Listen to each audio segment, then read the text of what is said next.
Liebe Kollegoiden von der Welt, was ist das? Ich wiederhole, was ist das?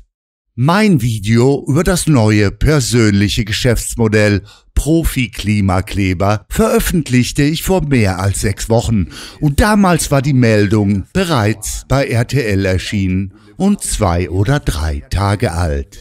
Warum bringt ihr Pseudojournalisten diese Information erst jetzt? Ist dies vielleicht ein kleines Feigenblatt, das verbergen soll, was bei Springer das Wichtigste zu sein scheint? Regierungsnähe und Konformität. Warum wärmt die Welt, die Zeitung für den Proleten, mit gegenüber den Bildlesern leicht gehobenen intellektuellen Ansprüchen einen 6 Wochen alten Inhalt auf? Auf die Gefahr hin, dass selbst unbedarfteste Kritiker laut faul rufen, weil sie begreifen, dass ihr ein Propagandamedium und keine Zeitung seid. Meiner Ansicht nach gibt es genau 3 mögliche Antworten auf die Frage nach dem Warum. Eine Reihe von Zuschauern glaubt offenbar, dass wir täglich Weisungen aus dem Kanzleramt und dem NATO-Hauptquartier bekommen. Erstens. Ihr habt erst jetzt aus Politikerkreisen den Fingerzeig bekommen, böse Verschwörungstheoretikerzungen würden sagen, die Anweisung bekommen, medial Stimmung gegen die grenzdebilen Kleber zu machen. Gründe dafür gäbe es genug. Zum Beispiel, dass auch wenn einzelne Mitglieder der grünen Regierungspartei wie Frau Göring sich noch drehen und winden, um die Unterstützung für ihre Klimakinder aufrechtzuerhalten, sich das Ansehen der Nachwuchsterroristen in der Bevölkerung rapide verringert. Zweitens, es geht ums liebe Geld. Vielleicht ist ein neuer Werbekunde aufgetaucht, der sich grünen Anti-Werbung etwas kosten lässt. Haben wir schon gehabt.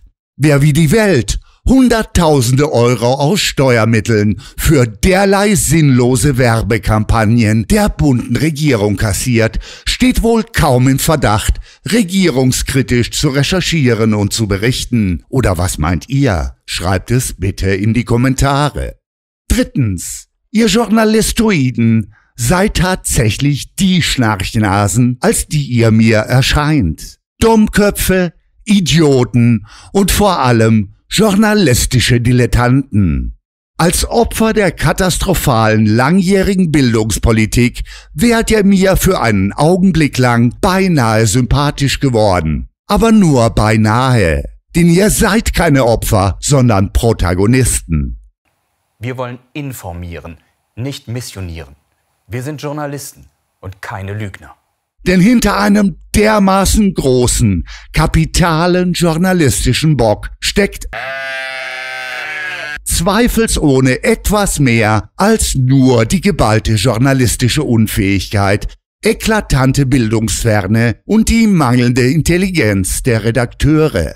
Die Redaktion des Springerblattes handelt bei allem, was sie tut, gemäß der Vorgabe der gut mit den Politikern vernetzten Verlegerin Friede Springer. Stichwort Ideologie. Nur zu blöd für euch Weltjournalisten, dass die euch nahestehende grün-marxistische Regierung euch nun über eure Verlegerin verordnet hat, gegen eure eigenen politischen Überzeugungen anzuschreiben. Wie blöd. Zurück zu meiner eingangs gestellten Frage. Warum bringt ihr Pseudojournalisten diese Informationen erst jetzt? Die Antwort hierzu ist wirklich simpel. Vermutlich treffen bei der Welt alle 3 genannten Faktoren gleichzeitig zu. Wir sind Journalisten und keine Lügner.